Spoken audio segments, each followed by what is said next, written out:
Breaking news, YouTube. And if you're a fan of bodybuilding, this is something that's going to be kind of a disappointment in a way. But the Arnold Schwarzenegger Classic, which is one of the first big bodybuilding shows of the year, had to cancel their expo. And that's the Arnold Schwarzenegger Health and Fitness Expo. That's where you see a lot of, people selling products for, from everything from, supplements to um, apparel to machinery. And also, I have a friend of mine. Her name is Tracy.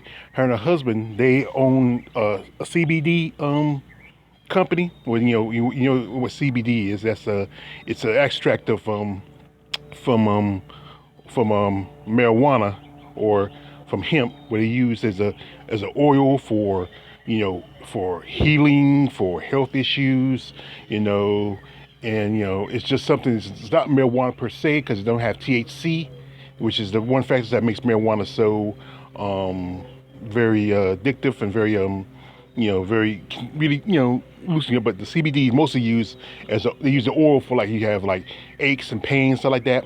But anyway, because of the fear of the coronavirus, and I believe there's a couple of cases in the state of Ohio where the Schwarzenegger class is often done in Columbus, Ohio, every year. That the state of Ohio decided to cancel it. Now, this is from I guess information from TMZ. They posted, and that it's just really bad news. It really doesn't hurt per se the competitors. They'll still have their shows. You have the Arnold Schwarzenegger Classic. You're going to have the physique and the fitness and other shows, and they're going to go on, and then that's it. Now, the Schwarzenegger Classic is going to start tomorrow. It's a classic weekend. I think a lot of also some other bodybuilders will follow, such as Denise Massino, who has a YouTube page. She was going to go there and set up her booth, but now because of the coronavirus scare, that's she can't do that. That's income she's gonna lose, and her fans will be able to come and see her, and the other ladies that wants to come out there, and it's gonna affect a lot of other shows too, because the next big show after the Arnold is I think is the New York Pro, and then you have the Olympia weekend.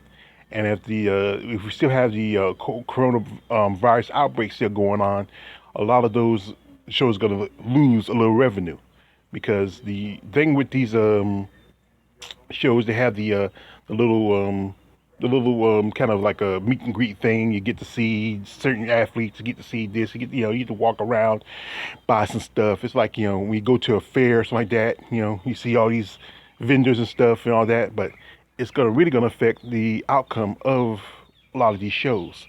And I think also competitors maybe not as quick to go and compete. So I think it's gonna affect the whole bodybuilding season. Because there's a mass crowds. Even though people say that bodybuilding don't have many big crowds compared to like football, baseball, other sports, it's still people come see the sport. It's still fans come see the shows, come see the men and women perform on stage. But this is just kind of a heartbreaker to a lot of people. This is where they make their revenue. I think also it's going to affect another thing called the FIBO. Now that's a show that's overseas, where it's like a big event in bodybuilding for Europe, and it's going to affect that because there's talk of right now that the 2020 Olympics in Tokyo may not even happen because of the coronavirus. You know, but as a bodybuilding fan, like I said, I'm really one thing is that I don't really care much about the Arnold Schwarzenegger Classic anymore, because they stabbed female bodybuilding back about 7 years ago, when after the dropped. The last Miss International was 2013. After that, they stopped having Miss International, and it's just, and there's been talk about bodybuilding coming back, but I don't think it's gonna come back to the Arnold Schwarzenegger show. Not the classic. But like I said, it's a tough break for a lot of people who usually use this place as a way to make money, to get new customers. I mean, it's kind of it's hit people in the pocket that way, especially with the coronavirus. But tell you the truth, just be careful. There's some outbreaks coming to America. Just basically just common sense. Wash your hands. Be careful who you shake hands with. Be careful where you're at. If you're sick, don't go to work. Stay home. Relax. Chill out. You know. That's one thing what gets people get sick when you go to work and you're with a bunch of people. You don't get sick from walking in the cold, or like that. You get sick from a bunch of people who are already sick. So don't take a chance. Stay home. Chill out. This is your man George Page. Like, subscribe. Don't subscribe. I'm out.